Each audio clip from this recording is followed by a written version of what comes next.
So good afternoon again.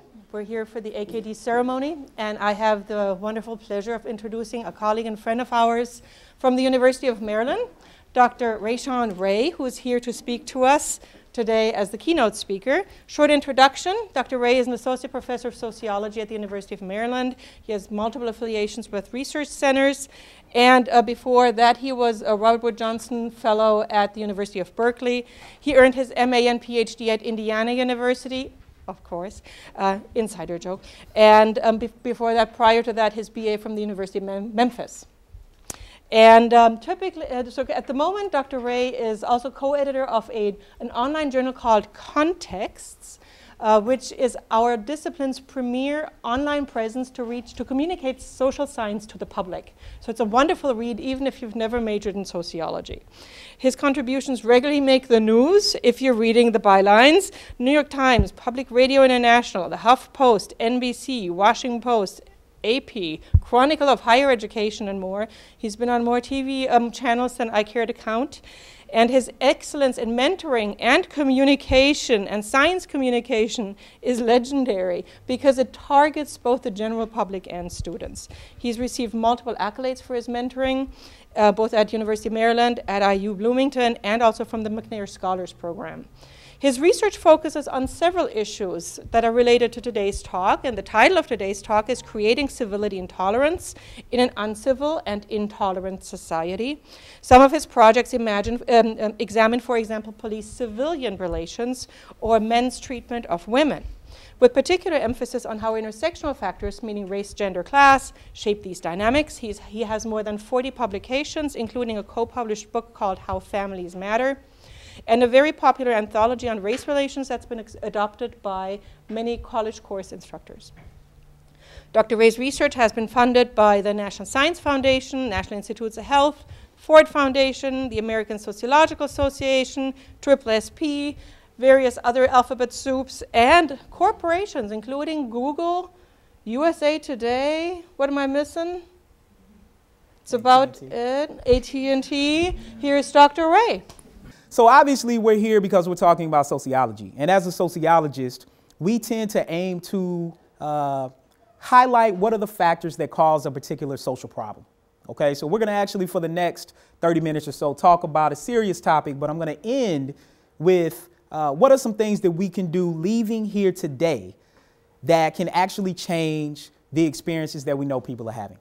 So, which is really thinking about how do we build more tolerance, how do we create more civility, in a time period in which we know that's not really happening, if we're really truthful with ourselves.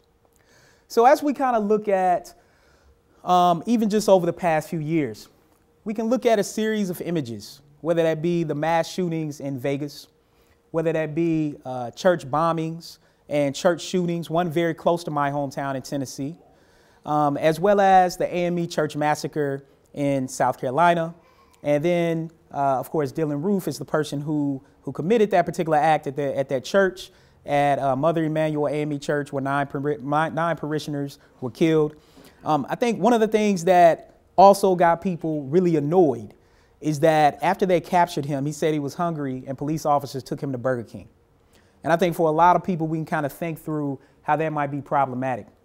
We also know that on the anniversary of MLK's death, the 51st year that happened last week, there were 3 churches that were bombed, churches that have been around for about 100 years in Louisiana.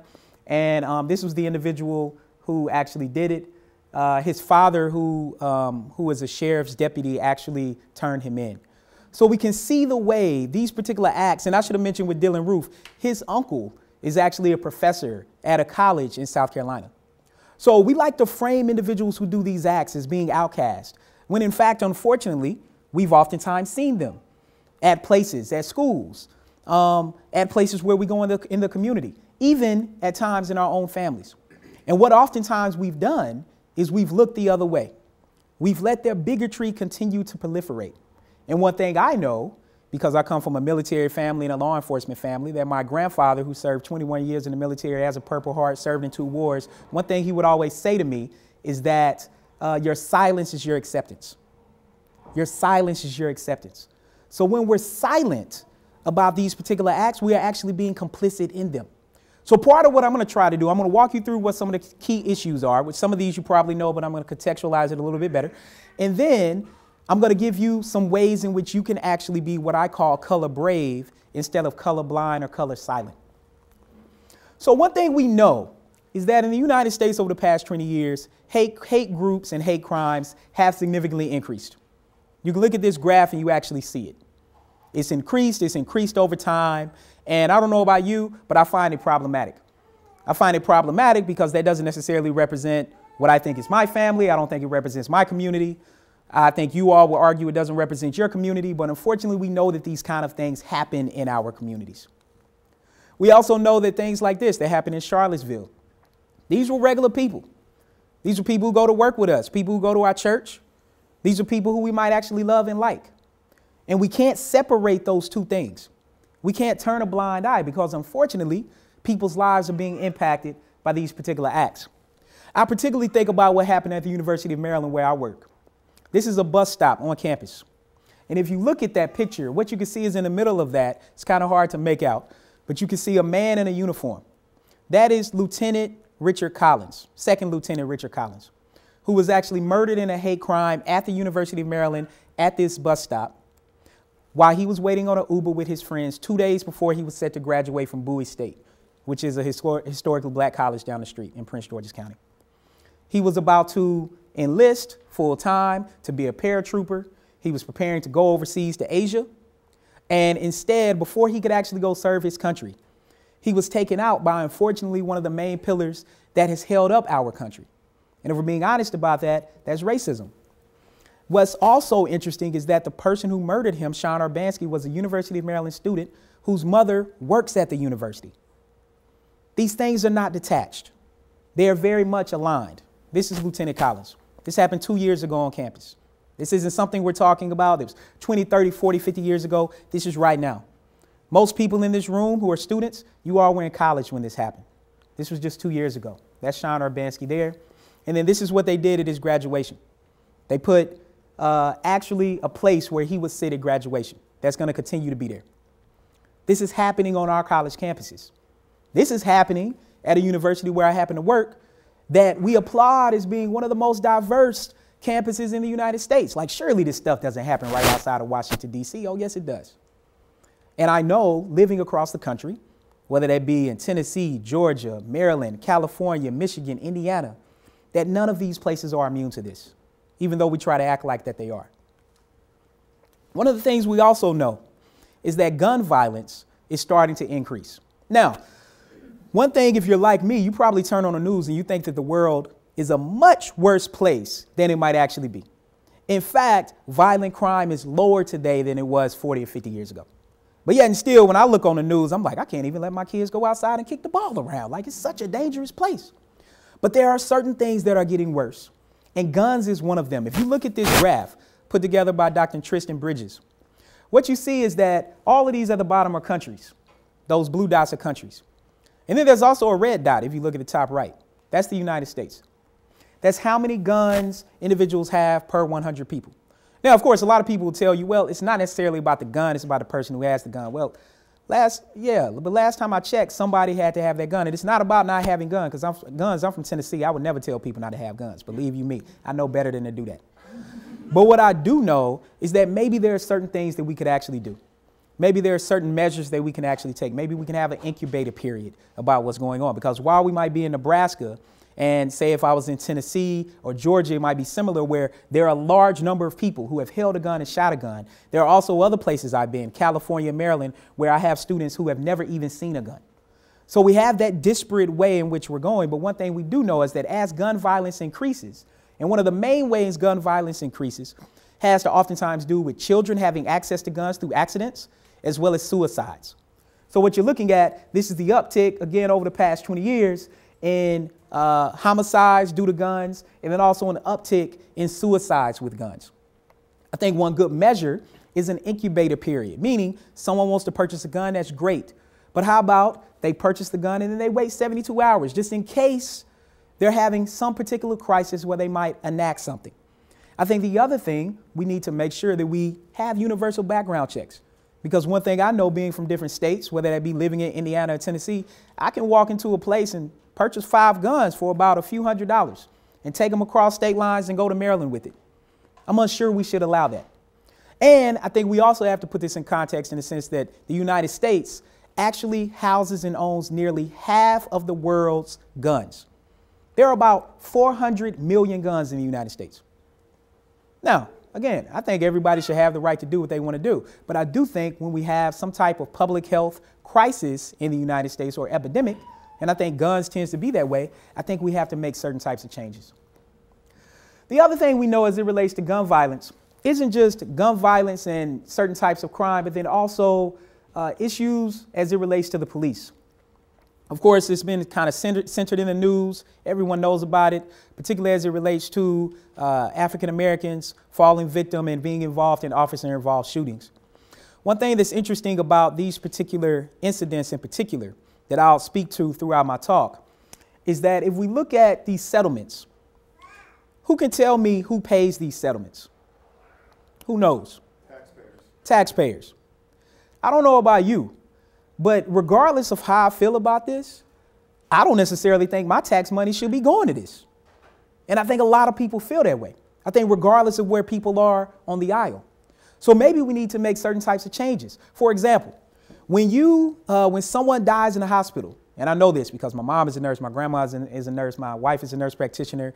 That's what I was supposed to do before I discovered a sociology class. Thank you, sociology, for changing my life. But and so yeah, clearly I was supposed to go to medical school, but sociology found me. I found it, and I've been grateful for it.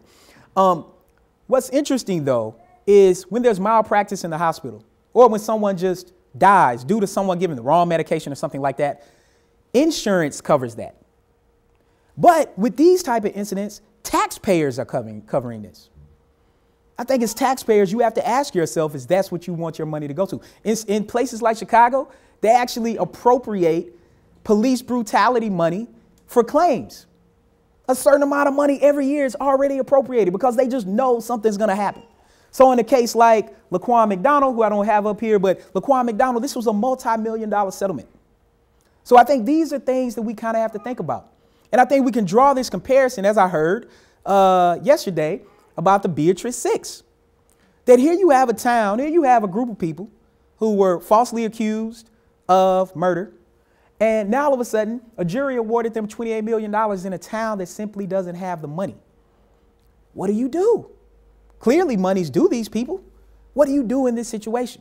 Should taxpayers cover it? There's not even enough tax money to cover it. But what if we had a model similar to what they do in hospitals, which is where you have insurance? Say police departments have insurances. And similar to the way that your own insurance works and your own hospital's insurance works, based on the level of claims being paid out, dictates how much that premium is going to be for the police department. I think there are different ways we can start thinking about this. There are some people who tend to think that we should use police pensions. I'm definitely not necessarily on that because I think police officers have worked hard for their money. They're underpaid. They're overworked. I have 5 police officers in my family. Believe me, I know. And so part of that means, but I think that we need to think of more creative ways to do it. And this is why. This is the number of what we call officer-involved shootings or justifiable homicides or death by legal interventions or police killings, depending on who you talk to, dictates what words you say, and those words do matter, depending on who you talk to. Police officers will say officer-involved shootings. Over the past 20 years or so, we've seen a significant increase. That's not because there are different people being police officers. This has to do with policies. And I think that's very key. Policies over people. We blame people oftentimes for the outcomes we see, when there are policies that impact the outcomes that we actually experience. Again, the violent crime rate, even though it's increased over the past couple of years, but I just have it through 2012. But overall, that's still been the standard decline. Over the past 30 years or so, violent crime has actually significantly dropped in the United States. But again, that doesn't stop us from turning on the TV with the 24-hour news cycle, thinking that these kind of things are problems. This is the kicker, though. And this is why what I'm saying with this point matters. What you're looking at the top is the percentage of different racial groups, blacks, Latinos, whites. And then just go to that bottom row here. This is the percentage of people who are killed by police when they're not attacking nor when they have a weapon. Who reports this information? Police officers. This is information directly from police officers. Now, the other problem I have is that we only have this information from 16 states. 16 states. Now, is this because police officers don't want to report the information? Not necessarily. I think most police departments, and I can tell this part because I think parents will get this because it was shows I used to watch growing up. Most police departments are like In the Heat of the Night. Parents, y'all remember In the Heat of the Night? It was like 10 police officers. They don't have the infrastructure. They don't have the skill set. They don't have the resources to do that. So it has to be scaled up. But this is why it's problematic. We know how many people get the flu every year. We know how many people get killed by jellyfish. But we don't know how many people are killed by the police. I don't know about you, but that's a problem to me. You know, these are the kind of things that we are letting go, and we're all paying our money as taxpayers, and we're just letting it go that way. I think these are the kind of things we need to think about, and I think part of this speaks to this image. One of the things that I did with some of my collaborators, after Michael Brown was killed in Ferguson, as sociologists, we were saying, how can we contribute to this? Well, as sociologists, we highlight social problems. What are the key issues? So we started collecting data from Twitter. We collected over 30 million tweets. Every tweet in a year that mentioned the word Ferguson, we collected. This was one of the most popular images. And what you see here is, I don't know about you, but besides one being in black and white, one being in color, I can't tell the difference between the two. And so as far as we've came since 1964, because anybody who tells you that we haven't made progress, they're just lying. We've made tons of progress. But then there's certain types of progress that we're reversing or they're stalling out. These are some other examples, because I kind of talked about the macro level. The micro level actually becomes people calling the police on people for normal acts, like selling lemonade, going to a pool, sleeping in a dormitory. Like, that's what students do. Like, you sleep in a dorm. But people get the police called on them for these different sort of acts. Of course, on the right, this is one you probably don't know about, but there was a Maryland county delegate who used the N-word to describe Prince George's County, which is the county the University of Maryland happens to be in. That's a county that I happen to live in. And used the N-word to describe that entire county. And part of highlighting that is, you know, living in middle America, as I've lived before, people like to frame the East Coast and West Coast as being like these liberal bastions, that they don't do anything wrong. It's like, in what world does that really exist? But the media, you know, will frame things that way. And then, of course, Governor Ralph Northam, who took a picture in medical school. I'm pretty sure this is him because I've seen him in another picture with those same pants on. But standing next to a person who's in KKK and he has in blackface. And so we see how these particular incidents play out. Here's something more recent, though. I think regardless of what we think about the Trayvon Martin incident with George Zimmerman, I'm pretty sure we can all agree that trivializing the death of a 17-year-old is not something we should do.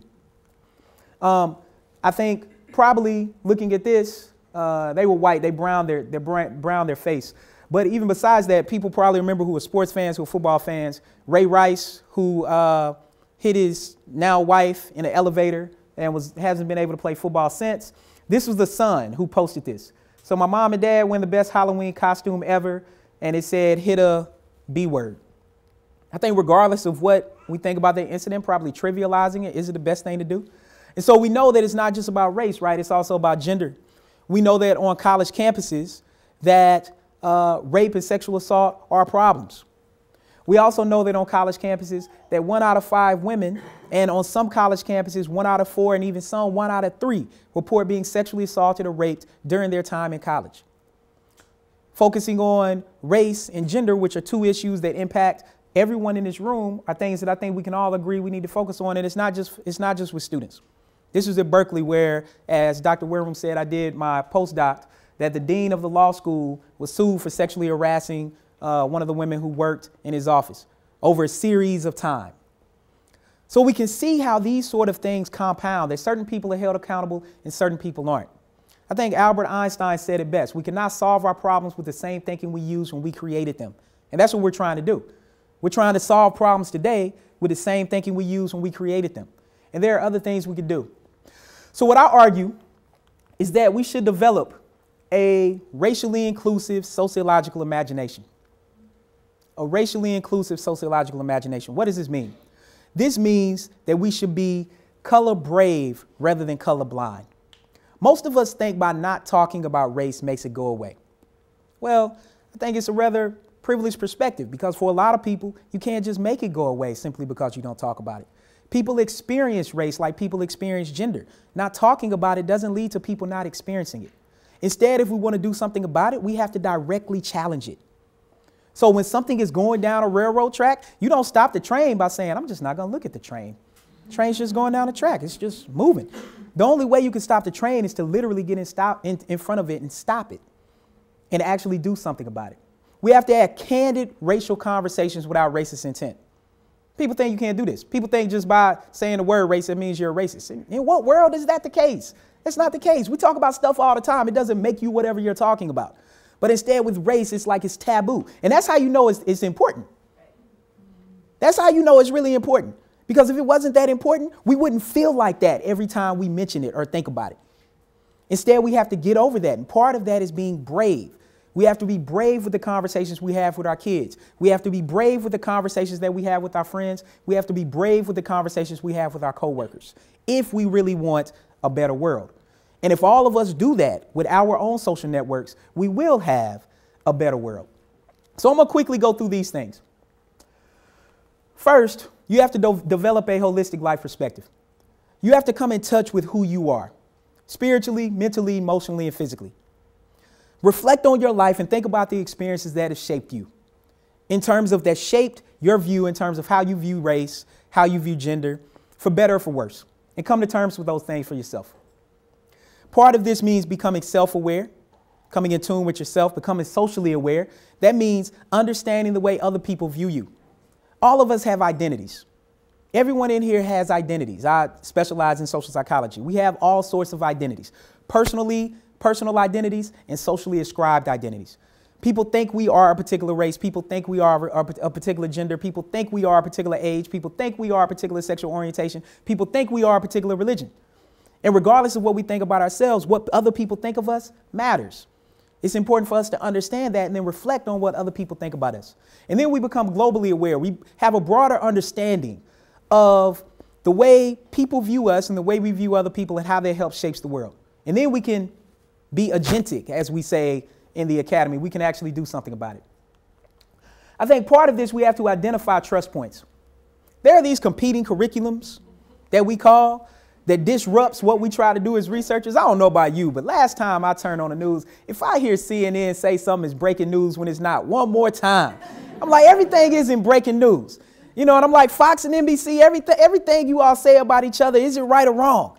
But what I do know is I watch all of those networks and I watch them because I listen to how they talk about the same topic. And then I make comparisons.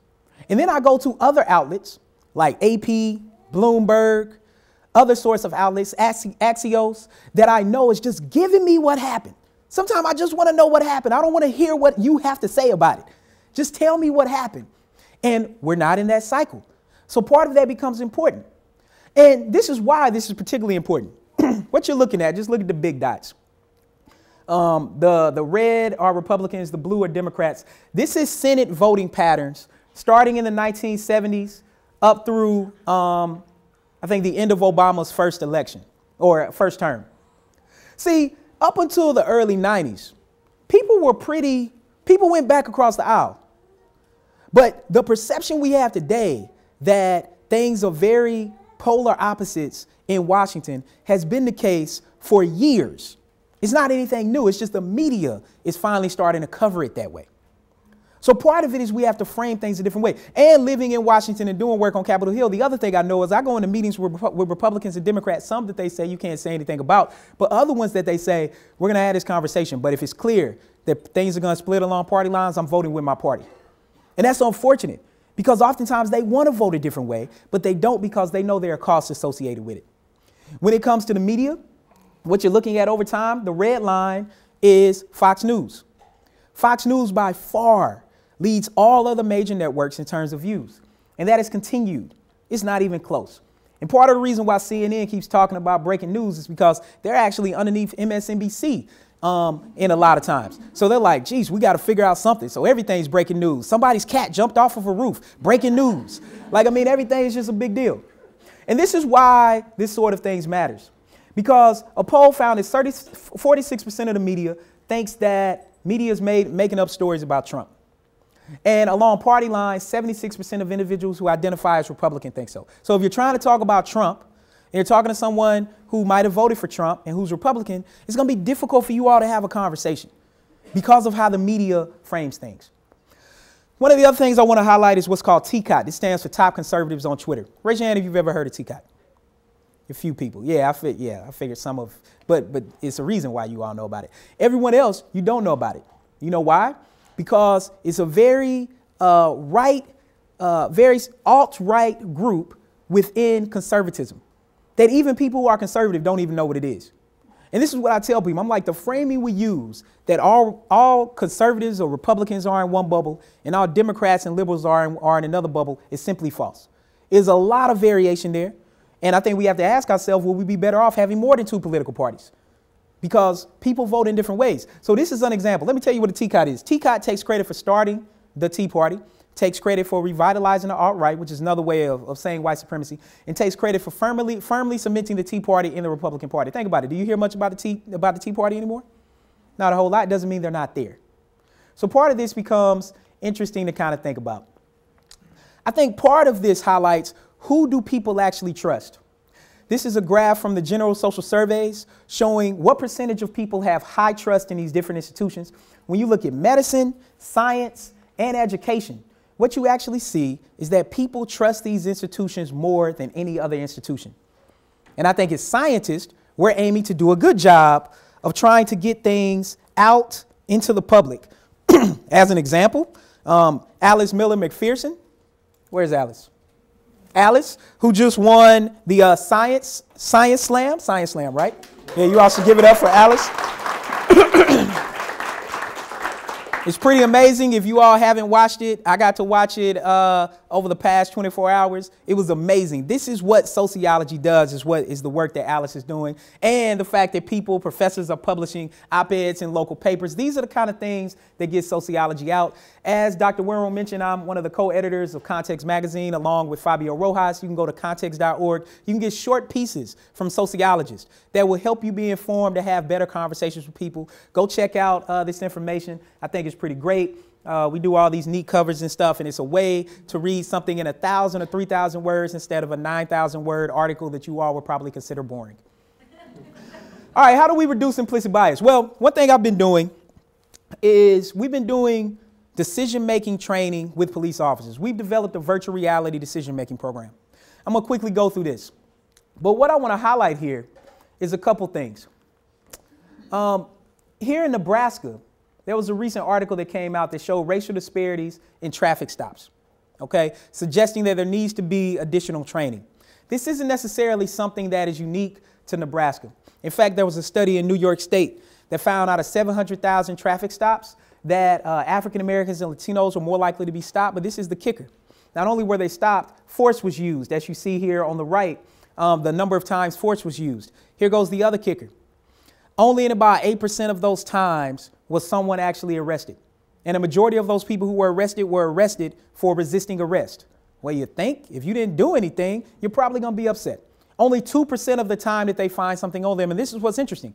They actually were more likely to find something on whites who they stopped than blacks. Does that mean whites are more likely to commit crime? No, not at all. What it actually means, though, is that police officers potentially are using a script to pull people over. Their social script is they might be using skin tone when they see blacks and Latinos, whereas they might be using actual behavior when they see whites. So when whites do something, they're like, that is criminal type of behavior, whereas they're using skin tone when they interact with blacks and Latinos. How do I know this? Well, we've done these implicit association tests with police officers. What you're looking at, this was a test that asked people, and they essentially did it on a computer, do you associate weapons more with black people or white people? This actually isn't a mistake.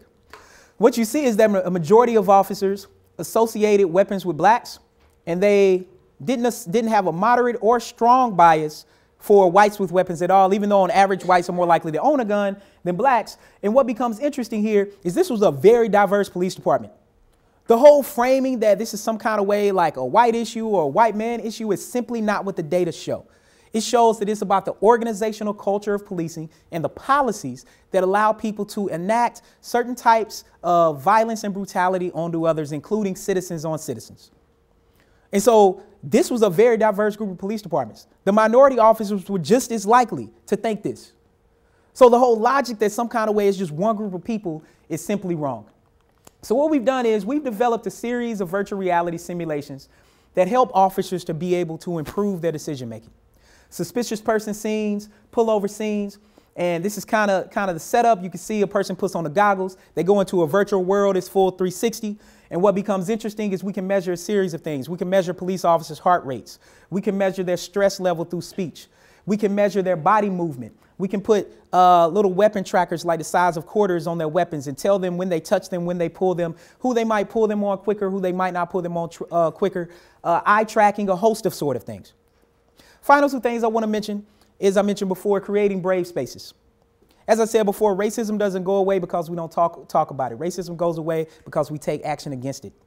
And I want to give you some strategies in how we can actually build bridges across racial groups. When I was teaching race in Indiana, a student sent me this picture that essentially became what inspired the cover of my first book, which she felt like the way I taught in the course helped to actually give people ways to think about bringing things together.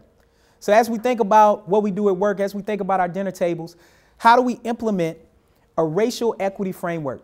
I think there are three things that you can leave with today. First is what I hope I've done over the past 25 minutes or so, is helped you to think about how you can be a racial equity learner. This means what we have to do is we have to educate ourselves about the historical legacy and key definitions related to structural and interpersonal racism. It's just a thing of our history. We can't hide from it. Part of what founded our country was based on this. We can't ignore it. It is what it is. But we can do something about it moving forward if we really want to. One of the ways we do this is to be what I call a racial equity advocate. This just isn't being an ally. See, an ally sometimes can be present and be silent. An advocate means you actually advocate for other people. And you oftentimes advocate for people who can't advocate for themselves.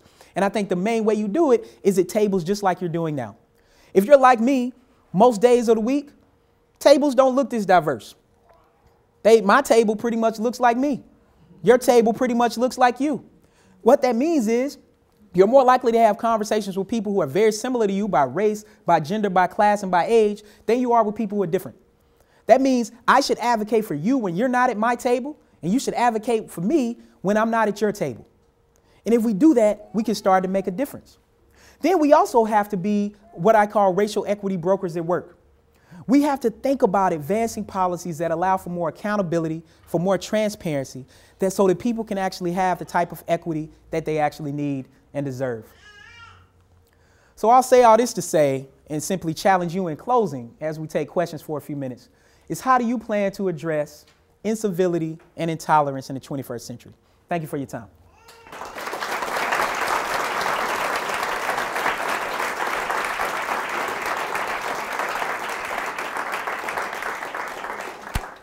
Thank you, Dr. Ray. We have a few minutes to ask questions and do questions and answer, but some people have to teach, so you are excused if you've got to.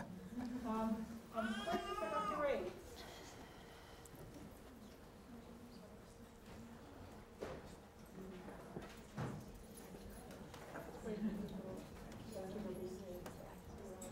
Yeah, I hear classes at 1:30, so people are running out to teach late on a Friday.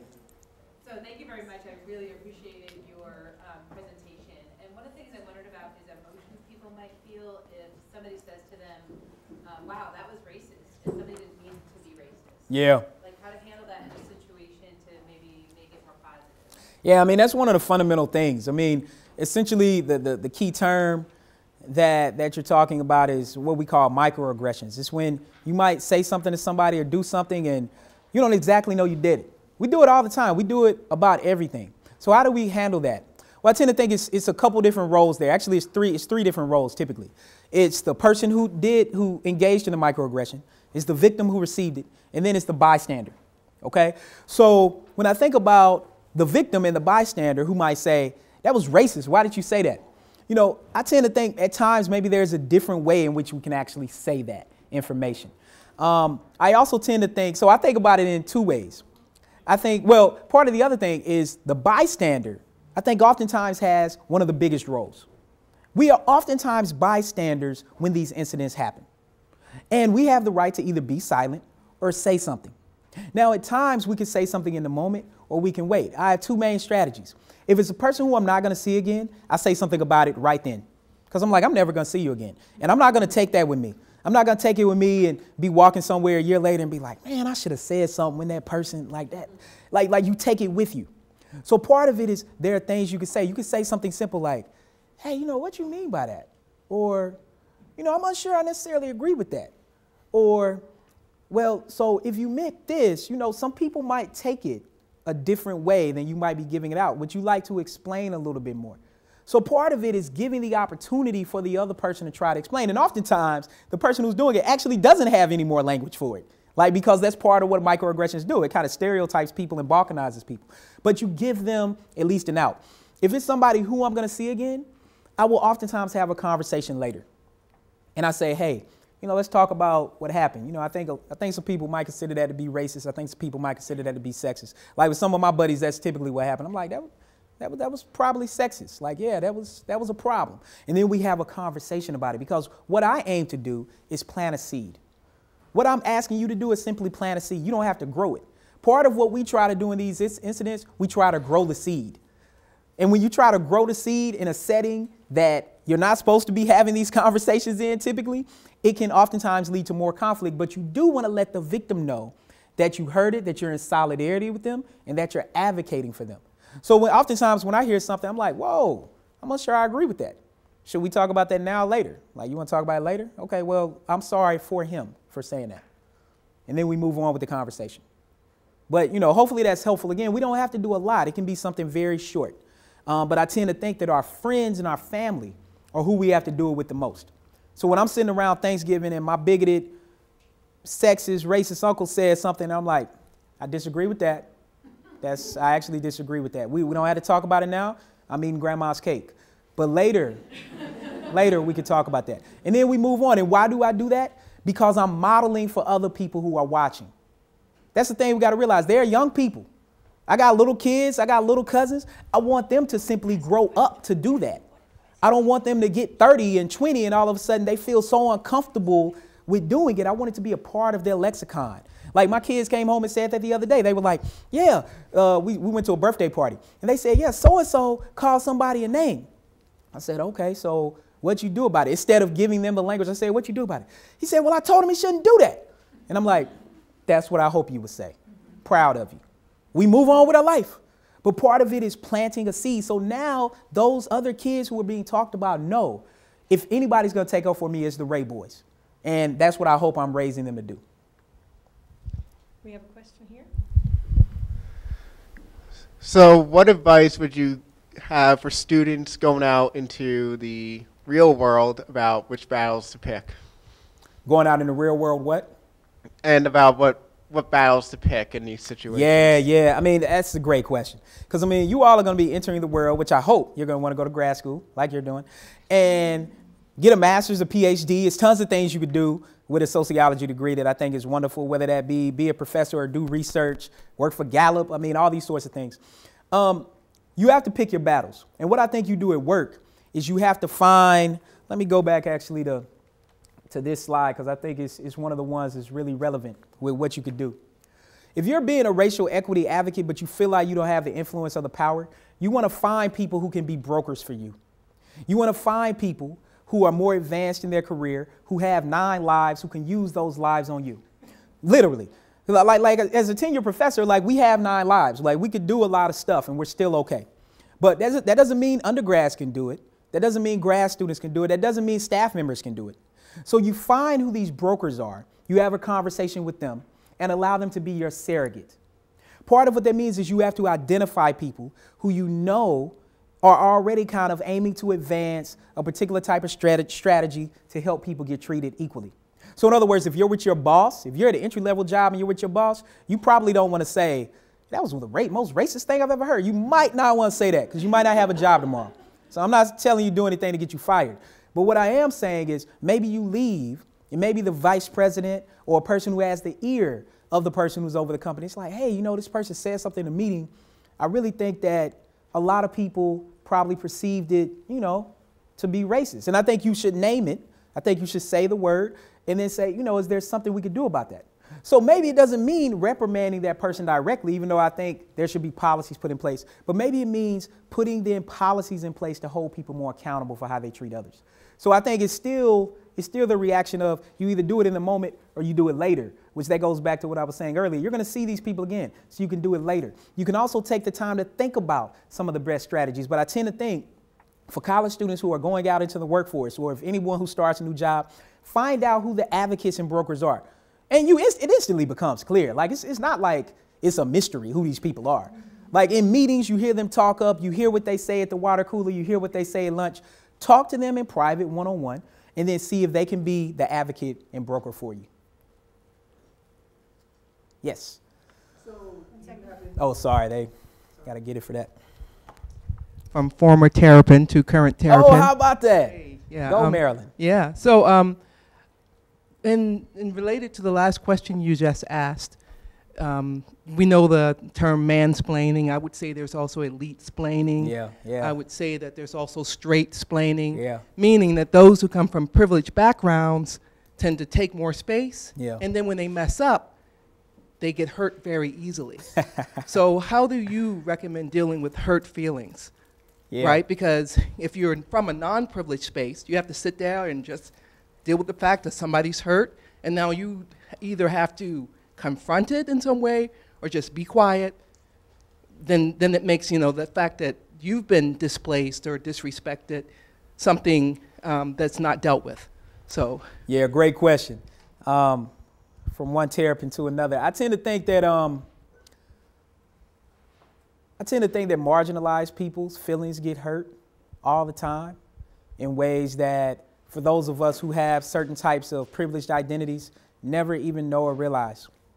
So with that being said, I think sometimes if people who have engaged in certain types of microaggressions or stereotyping or even more overt forms of things, if their feelings get hurt, sometimes it's okay.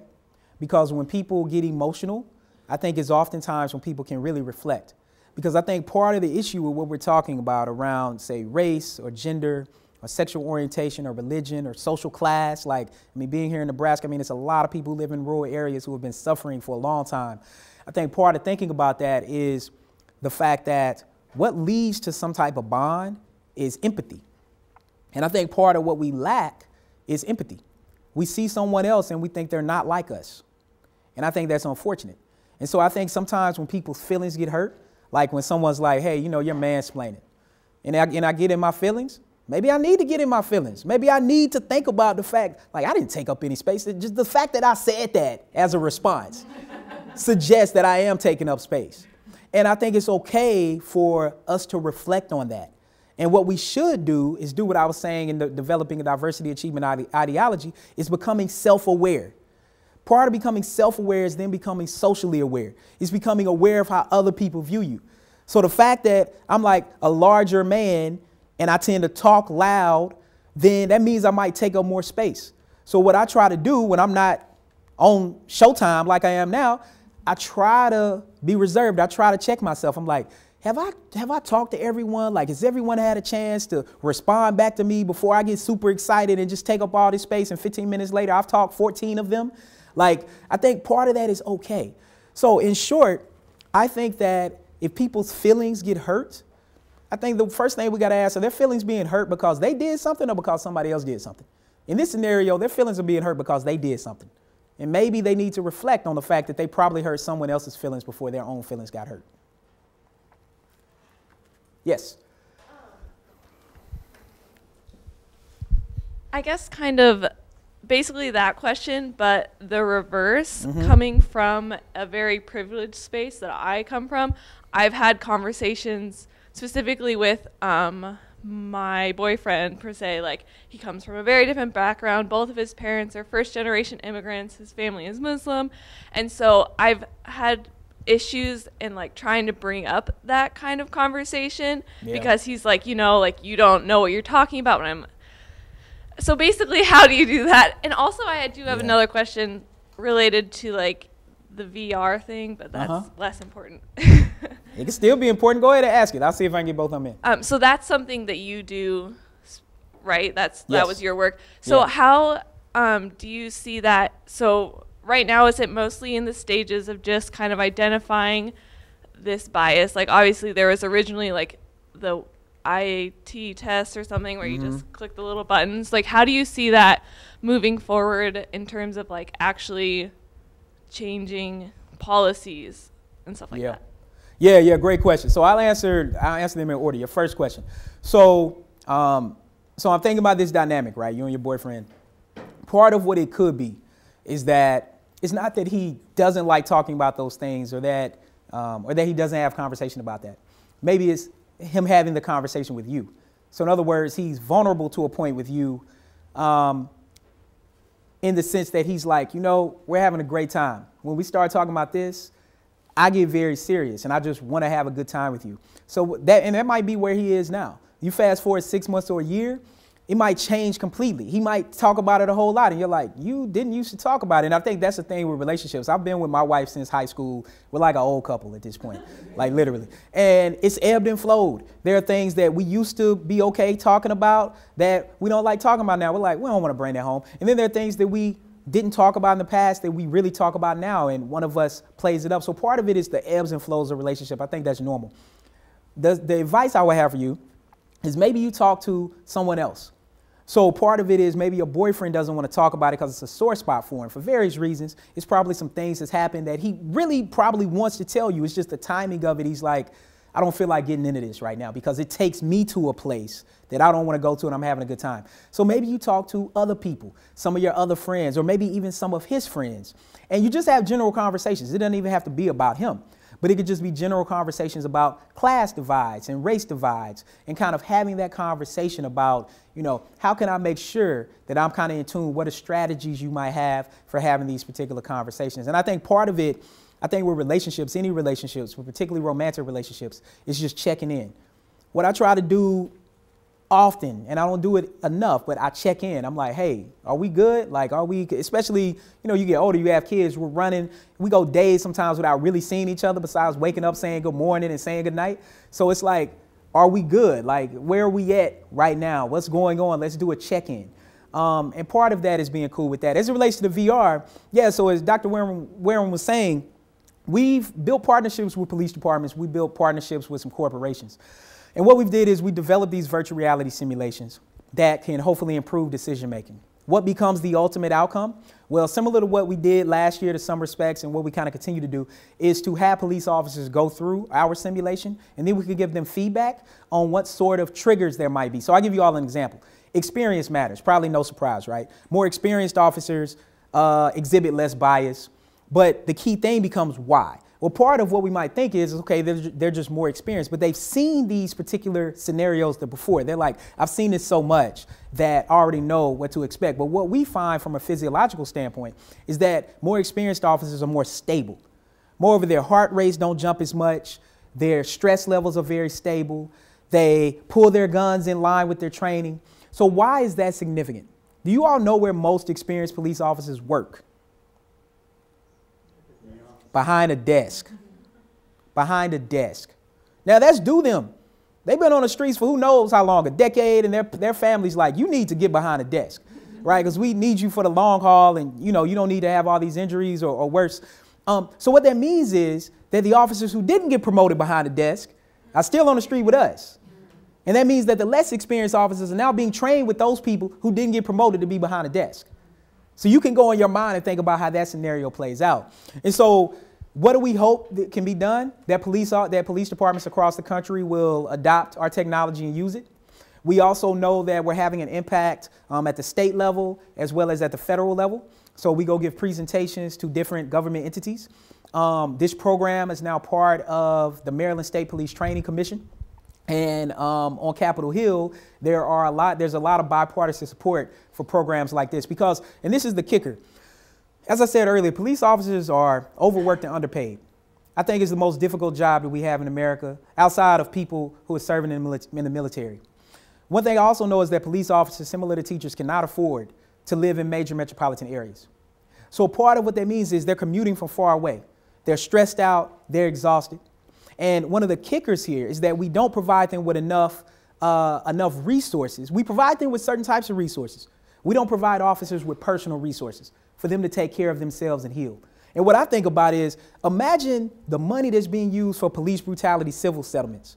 Like in Baltimore, there was a case in which a woman was killed holding her son. Her son was shot by the police. She was killed by the police. Corinne Gaines is her name. The city awarded $32 million to her family. They've since retracted that. It's actually a similar situation to the Beatrice 6. Baltimore doesn't have enough money. So what do you do in that situation? But imagine if some of those resources were able to be put into police officers, for community policing, for more incentives for them to live closer to work, to live in the communities that they police in where they don't work, for them to have better mental health services. Because one of the things right now, there's a recent study that showed that 80% of police officers have mental health symptoms. Okay, 80%. 1 out of 6 have suicidal thoughts. 1 out of 6 have substance abuse problems. 90% of them don't seek help. 90% of them don't seek help. You know why? Because when police departments expanded, they put psychiatrists and psychologists in police departments. And if you go see a psychiatrist every week, you know what's going to go in your file? That something's wrong with you. That's at least the way other police officers are going to perceive it. So you get stigmatized. So do you all know what the #1 profession is that's affiliated with police departments? Clergy. You know why? Because you can go talk to a priest and they're supposed to keep it quiet. So all these police officers are talking to all these clergy because they have to talk to somebody. They can't talk at home. They always can't talk with their fellow officers. At least they can't be vulnerable. And they can't talk to the psychiatrist because it's going to go in their training file. So we're setting up a recipe where the outcomes we see should not be surprising. In fact, we might actually be surprised that we don't see more of it. And one of the things I know about police officers compared to civilians, when they go through these simulations, police officers perform significantly better. Like, they perform very well under very stressful situations. And I think we have to give them a lot of credit for their service, what they do. But we know that there are some serious problems. So what we hope is that this will be adopted, and that the research we have, we can identify factors that show good policing. Because think about it, what we have right now are what we call deficits, bad things. We only have information on police officers when they do something bad. They hurt somebody, they kill somebody, they wrecked their car, one of them got in trouble for something else. That's all we hear. And you know why? Because most of the other ones are doing good things that we never hear about. They're just doing their job. And this program, not necessarily about weeding out bad apples. We put together the factors as sociologists. What are the factors that determine good policing? Like military experience. Last point, I know we got in. Military experience. People think military experience means something problematic because of PTSD and the like.